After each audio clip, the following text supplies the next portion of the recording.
Federal Finance Minister Bill Morneau met behind closed doors last night with Alberta Premier Rachel Notley. They were talking about options on how to make sure the Trans Mountain pipeline gets built. And while Notley would not reveal exactly what those options are, Morneau had this to say.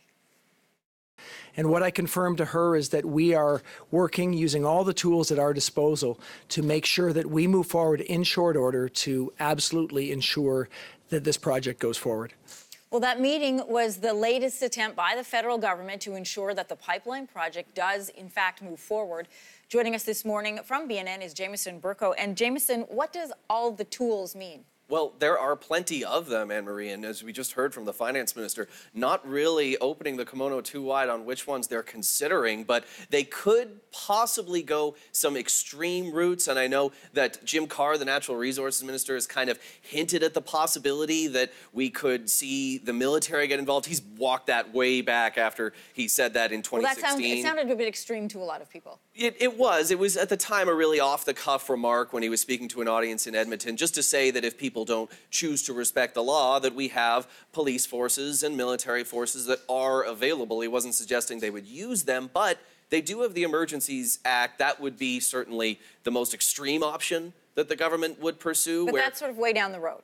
Not necessarily. I mean, it likely would be. You would think that they would want to exhaust all the much less extreme options that would see, Canadian soldiers on the ground possibly having to fend off other Canadian citizens. That's, of course, a scenario no one would really want to see. So there are plenty of other options on the table. They could actually make good on what the leader of the opposition in Alberta, Jason Kenney, has suggested, which is essentially squeeze the purse strings for BC a little bit, withhold transfer payments. That is a whole other constitutional crisis that could be created by doing that. So another extreme option that's available. What about pulling funding from other projects that they've promised? They could potentially do that as well, of course. That's a longer-term issue, though. I think part of the problem is this ultimatum from Kinder Morgan is we need a decision by May 31st, and threatening to pull funding here and there, these little kind of tit-for-tat games. Escalations. Right. That isn't going to, I mean, it might eventually lead to a solution, but with this really narrow time frame, it's not all that likely that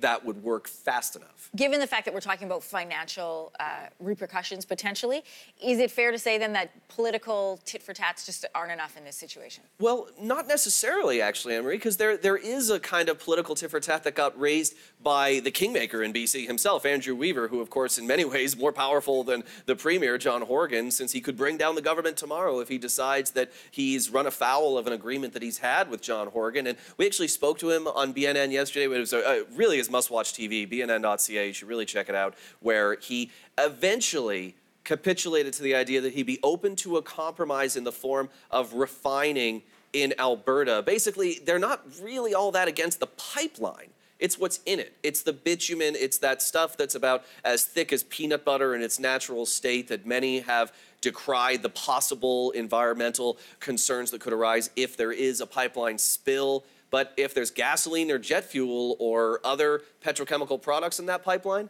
much less of an opposition. If the pipeline does not get built, this is a $7.1 billion project. They've already spent over $1 billion, and we don't have anything yet. Right. What happens? Where does that leave Canada? It leaves Canada at a tremendous disadvantage from an economic perspective, Anne-Marie, because this pipeline is arguably much more important than Keystone XL or the now defunct Energy East project. Why do you say that? This would feed Asian refineries, and this would give Canada a whole other market to pursue, whereas right now, 9 out of every 10 barrels we produce is sold to the United States. And when we've got trade discussions happening right now and the situation sitting as and they have significant leverage over us because they know we're beholden to them as a customer. If we had this big pipeline that we could sell our products to Asian customers, completely bypass the Americans, that would give us a really powerful negotiating chip whenever we're across the table from Uncle Sam in the future. Quick last question. Is that May 31st deadline a firm deadline, or can we see that pushed?